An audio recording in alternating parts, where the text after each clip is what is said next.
can feel it in myself right now, this, oh my goodness, are we really going to talk about this? And yeah, I'm doing it. I first started using my period blood as face mask. This reconnection to our wombs, reconnection to our femininity and our sensuality, and whilst also being very grounded and very present in the world that we live in right now. And it's not one or the other. Blowing my mind how little we understand and know about a huge part of our own bodies. For me, it still feels that it's very removed from normality. I felt that for me to share these things was very much compartmentalizing me into a specific group or a specific type of person. To make it normal to talk about your periods, and this reassurance that I needed that, okay, you can talk about this and you're going to be okay. I would say take that anger, release it in a healthy way. So go and scream into a pillow and then say, okay, and what can I do to change this?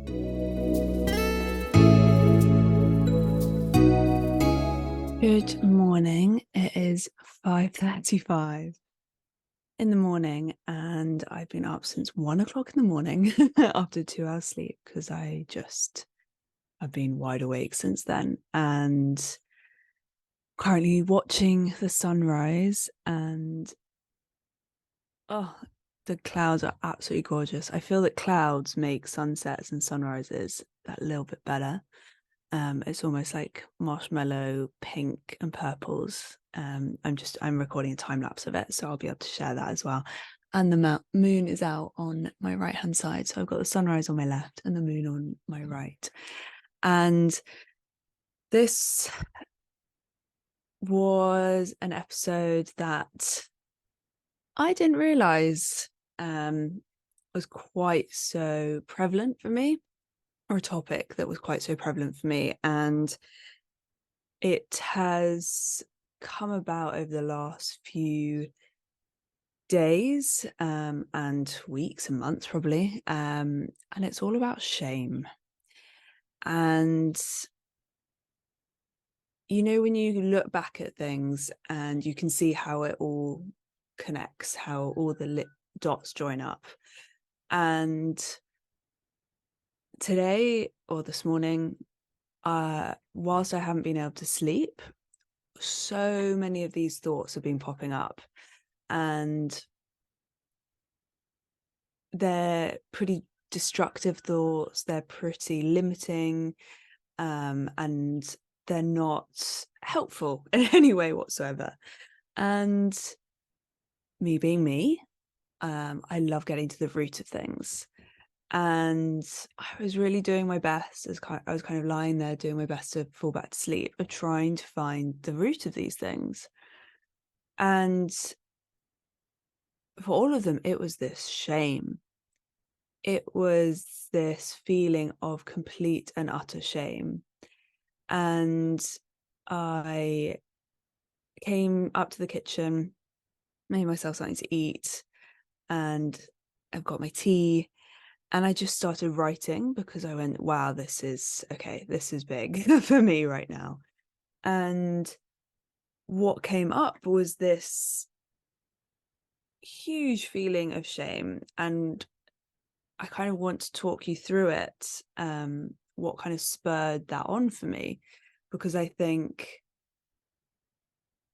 it's been going for a few months now and it's just kind of reared its head at the moment. And as I'm almost stepping into showing up more, doing more on Instagram, doing lives, doing this podcast, I'm organizing an expansion, which I'm calling like my retreat, and more of that to come very, very soon.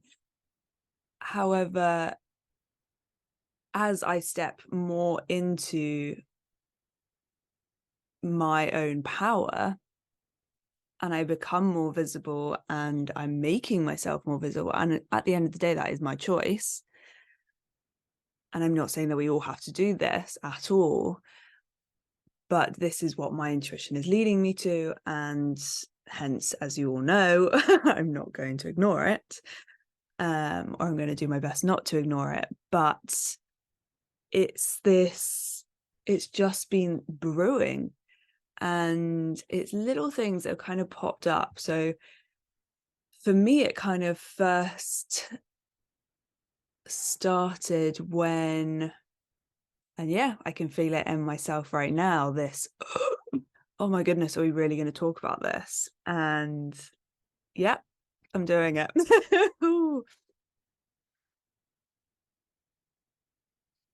It was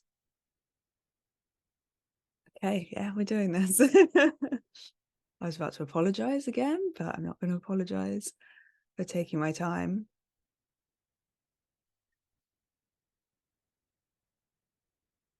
It was when I first started using my period blood as face mask, because my beautiful friend Elena,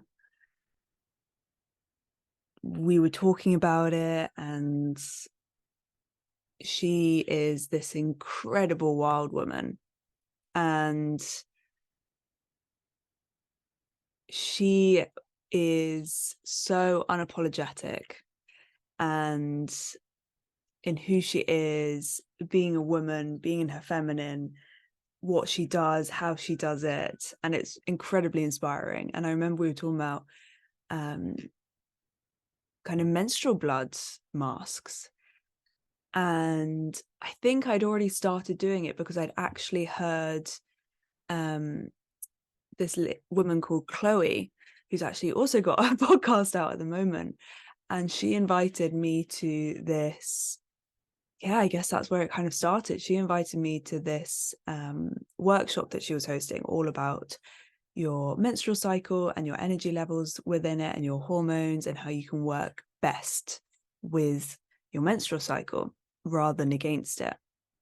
And here was this woman that I really looked up to, and I actually used to babysit her sons when they used to live in London, and now they've moved to Japan. And here was this incredible woman talking about her menstrual cycle and how it can help people, and menstrual cycle masks and face masks came up then. And I just thought, oh my goodness, this woman is talking about this.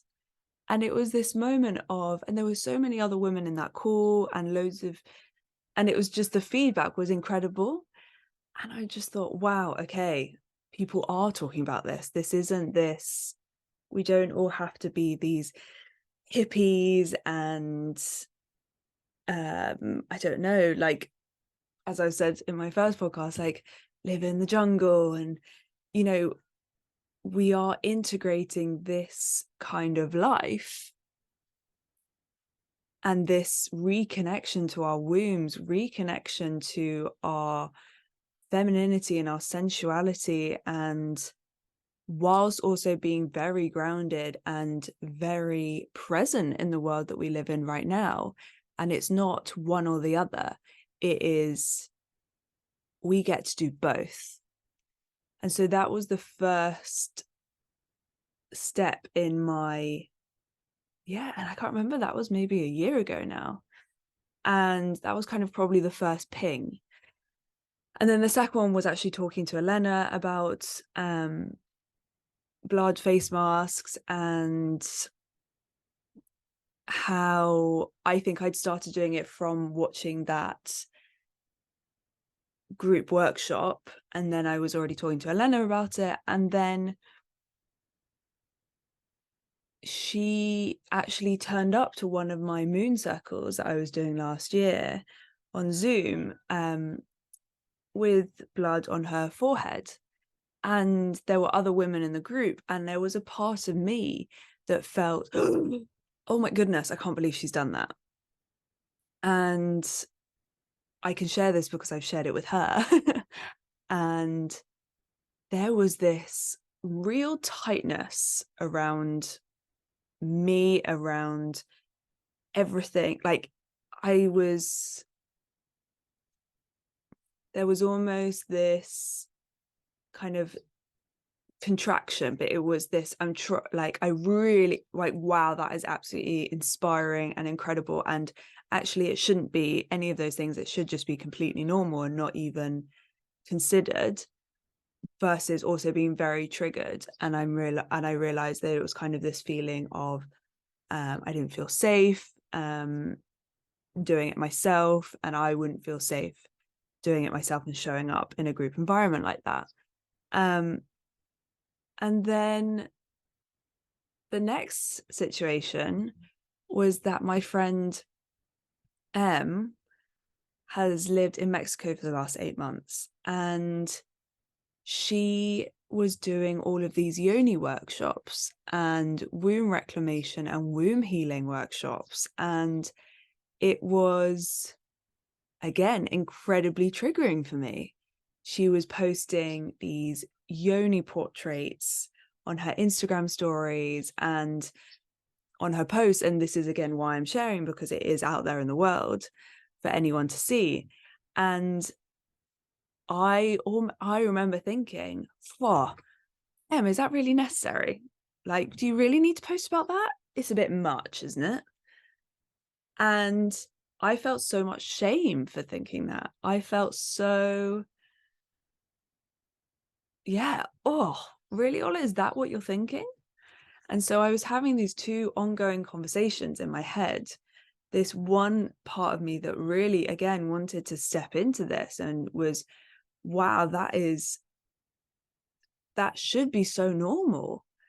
Why do I feel so triggered about this? Why do I feel so awkward? Why do I, even the word yoni kind of still brings a reaction out of me, because it's almost like, oh, can we not just, just call it something that everyone will be comfortable with?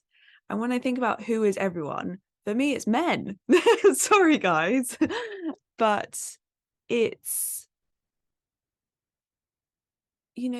growing up, we didn't talk about this. I didn't know what my womb looked like. I didn't know what the structure was. It was just a biology book. This is what it looks like, sort of. And then you move on. And yeah, it's just, it's kind of blowing my mind how little we understand and know about a huge part of our own bodies. For me, over the last year, I've been so deeply reconnecting with my womb, but I realized there still was this shame around it of, well, I'll just do it in silence. I'll just do it behind the scenes. I won't talk about it. I won't share about it. And again, it is my choice whether I share about it or not. I'm not saying that we all need to start talking about it on Instagram or whatever, but I do think we need to start talking about it with our friends and family, and, use our own different platforms to have these conversations, because it's not just the responsibility of coaches and healers and therapists and guides and activists. It's all of our responsibility. And it sucks that we're having to do this. It sucks that we have to do this work and get this back into society and accepted and talked about. And for me, it still feels that it's very removed from normality. It's very separate. And if you are talking about that stuff, then you are almost removed or pushed away or isolated from the rest of society. And I think that's where my fear came from. Like, I want to, continue being a ski instructor. I love going out and dancing. I love socializing. I love all of these different, very human things. And I felt that for me to share these things was very much compartmentalizing me into a specific group or a specific type of person. And of course, that is not true. And that is my own feeling and my own reflection and my own interpretation. But and I've worked through that, and I've taken responsibility for that, etc., which I think is very important. However, it is also our role as a collective to make it simply normal, to make it normal to talk about your periods. And actually in this workshop, Chloe suggested that one of the first things you ask one of your friends, if you're meeting up with them or on the phone, is, do you know, what day are you on? What day are you on in your cycle? Because then, because we all have, well, the majority of us have a cycle, that we can empathize. We then know, okay, they're in their luteal phase, this means this, whereas I'm in my menstrual phase, so this means this for me. So let's talk about that and let's meet in the middle. You want to do this, but I don't really feel up to that. Can we meet somewhere in the middle? Or, like even cancelling plans when you're on your menstrual cycle, when you're bleeding, it's, I now have the most incredible friends who I just say, I'm really sorry. I know I said that I would do this, but it's the first day of my period and I just need to rest and switch off from the world for the day. And they're like, cool, yeah, completely get that. And I just think, how incredible is that? There is no anger or resentment or anything. And that's obviously a sisterhood wounding thing. And that's probably a whole different podcast, but episode. But the next phase in this process that I've been going through was that I saw again my friend Elena, and I'm in awe of Em and Elena at the moment, because they are just sharing so openly about this, and it's really inspired me and inspiring me at the moment. And so at 2 a.m. this morning, I saw that Elena had sent me something on Instagram, and I don't recommend going on your phone when you're not able to sleep, but hey ho, we're human. And she sent me something about this woman who who had been interviewed, I think, by the Daily Mail, and about using menstrual blood for different things, so face masks, and I think she was painting with it. And again, some of you might be listening to this and think, oh, that is absolutely revolting. And I would just ask you to just take a pause and think, is it really revolting? Is it really gross? Is it really? No, it is the most natural thing, and half of the world do it. Half of the world go through this most months, every month, and animals do too. And it is the most natural thing. And so I would just ask you to just sit with yourself a little bit there. And if it is like I have over the last few months, and just be like, okay, why do I find this icky? Why do I find this gross? So going back to this woman who I'll put her name in the description below because I can't remember her name right now. It was 2 o'clock in the morning.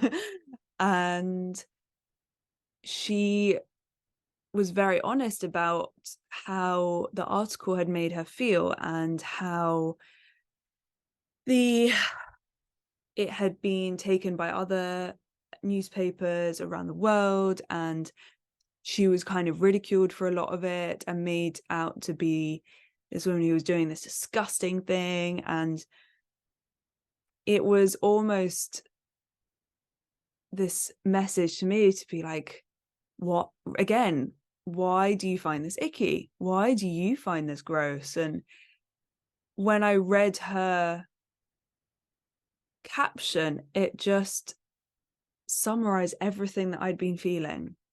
It encapsulated it all, and I am so grateful to her for sharing that. And I said to Elena that, wow, I am so grateful that this woman was the first person to do this that I know of, or that we know of. And how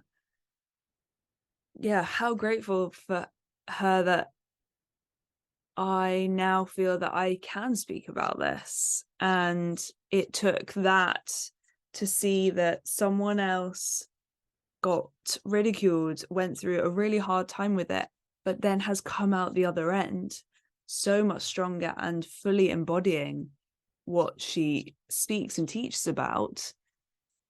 And it was almost this reassurance that I needed, that, okay, you can talk about this and you're going to be okay. And it was this big sigh of relief. And what actually the first idea that popped up in my head was actually that every time I do a blood mask, I take a photo.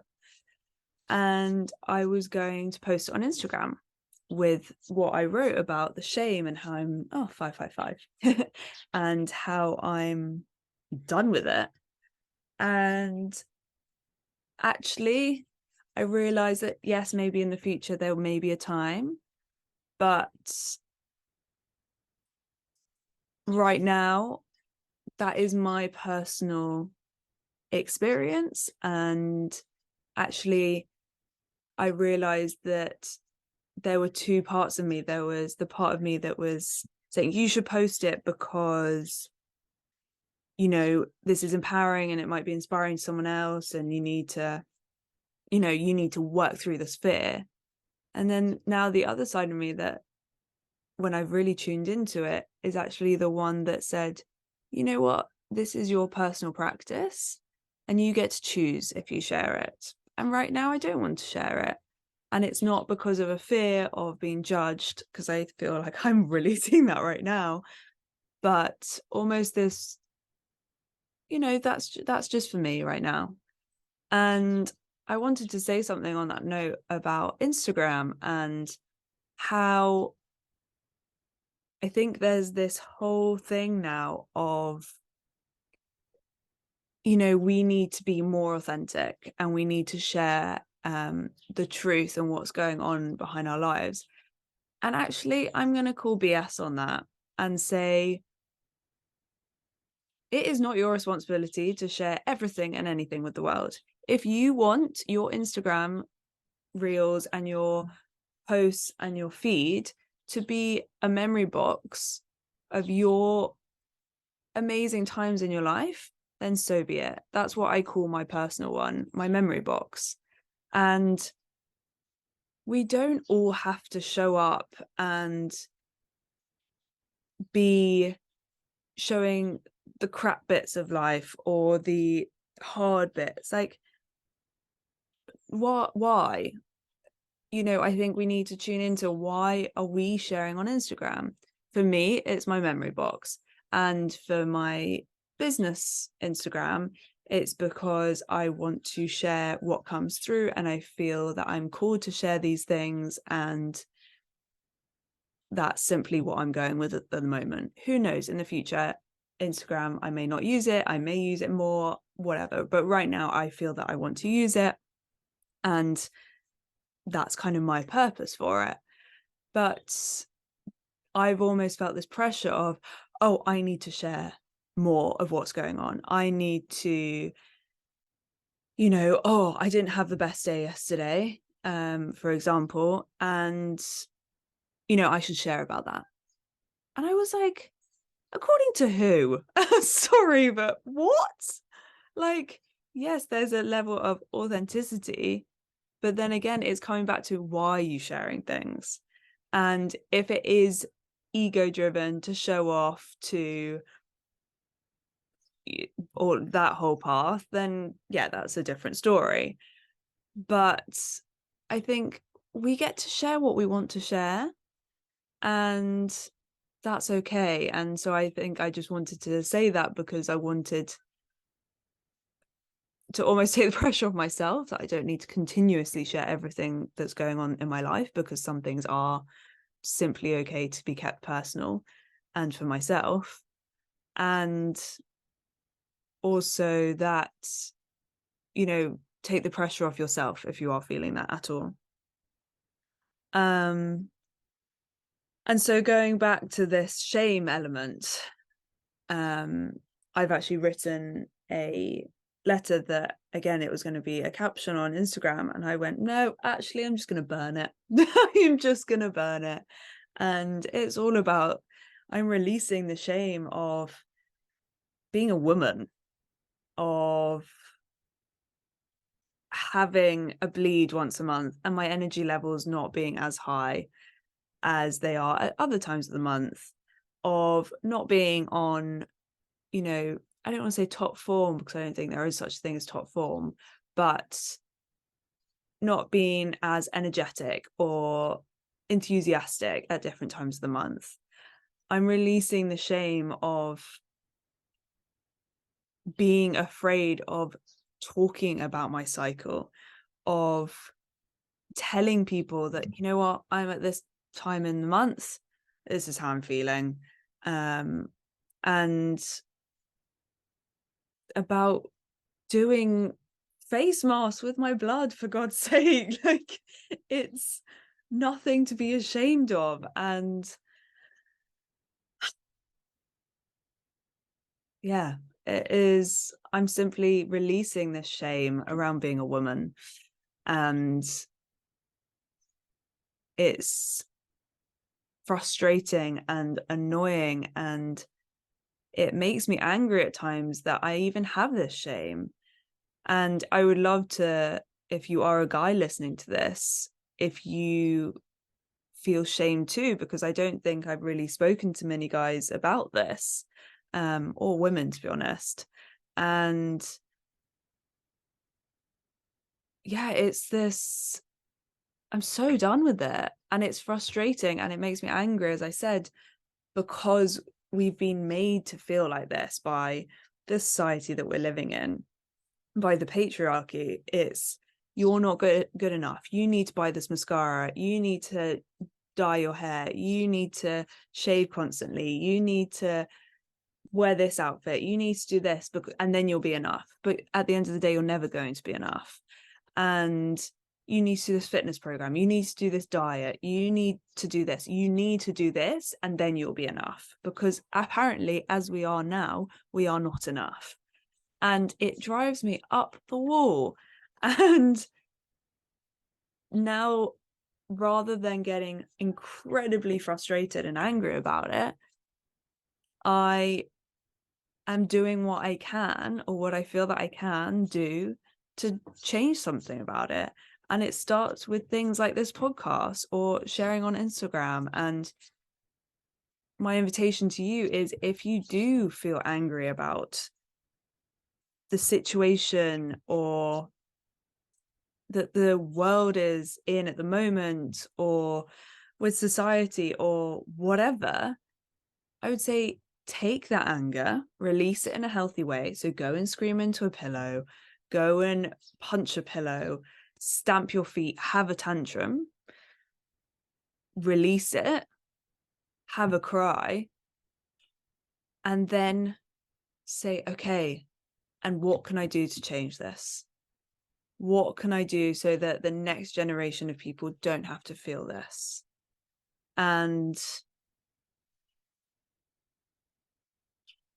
yeah, that's kind of I think I've released everything. And yeah, thank you for listening, and thank you for holding the space for me. And this podcast really does feel like a safe space for me that I am creating. And I'm creating a space for myself where I feel safe enough to talk about these things. And I feel that it's different from Instagram, because with Instagram, you don't know necessarily who is watching it or who is picking up on it. Whereas with a podcast, if you got this far, you've made the choice to listen to it, you have made the choice and the decision to get this far. And it's almost, for me, that simply feels there's like an intention behind that. And I trust that the people that are meant to listen to this will listen to this and it will find them. And yeah, I think that is all I'm going to say right now, because I'm a little bit exhausted, to be quite honest. I am, yeah, after 2 hours sleep and being up for 5 hours. I mean, I did say I wanted to go to the sea this morning for sunrise for a swim. So be careful what you wish for, because there was, no way that I was going to miss that this morning. And yeah, I will leave it there. Thank you again for listening. And if you have any thoughts or feedback or experiences that you'd like to share, I'm here. And yeah, reach out to me on Instagram. And thank you. Thank you so much for watching another episode of Fully Blooming. If you're feeling inspired and motivated, please share with anyone you think may benefit from this video, and comment below if you have any ideas, suggestions, or comments about future episodes that you'd like to know about. Thank you so much for your support, and see you at the next episode.